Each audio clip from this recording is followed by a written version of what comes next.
पीयूष गोयल, किरण रिजिजू, अमित शाह, निशिकांत दुबे, मनोज तिवारी, शिवराज सिंह चौहान, सभी को एक जैसा टास्क मिला हुआ है, सभी को एक जैसी स्क्रिप्ट मिली हुई है। सब एक स्वर में सोशल मीडिया ट्रोलर बने हुए हैं।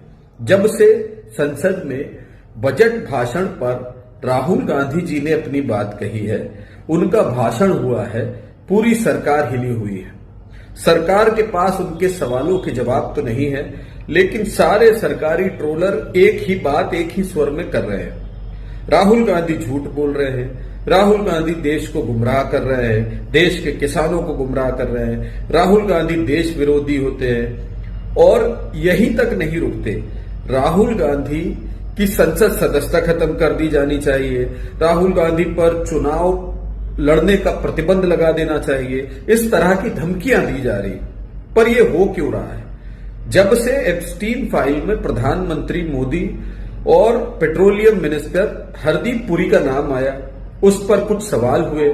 उसके बाद जो ट्रंप के साथ डील की गई, उस डील पर राहुल गांधी जी ने जब देश के सामने कुछ ऐसे सवाल रखे जिनका जवाब भारतीय जनता पार्टी और सरकार के पास नहीं है, और इसीलिए अपने तंत्र को इस्तेमाल करते हुए हमेशा की तरह उसी एजेंडे, उसी हथकंडे का इस्तेमाल करते हुए जिस हथकंडे से देश के लिए सवाल करने वाले लोगों की आवाज को दबाई जा सके और एक स्वर में ध्यान भटकाने के लिए अनर्गल बातें करना पड़े, वही सब कुछ मोदी सरकार के मंत्री और सांसद कर रहे हैं। लेकिन ये बात भूल गए कि गांधी का हथियार ही सत्य और सत्याग्रह है।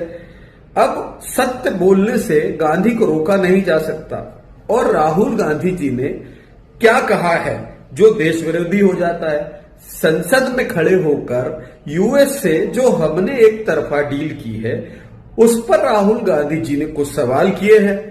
देश के किसानों के साथ इस सरकार ने कितना छल किया है, कितना बड़ा धोखा है, और ये एप्स्टीन फाइल के डर से हुआ है, ट्रंप के दबाव में हुआ है, या अडानी को बचाने के लिए हुआ है? यही तो सवाल है। और इस सवाल में क्या ऐसा है कि देश को गुमराह करने की बात है?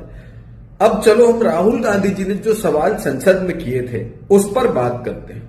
एक टैरिफ डील हुई है, उस टैरिफ डील में 0% और 18% का खेल हुआ है।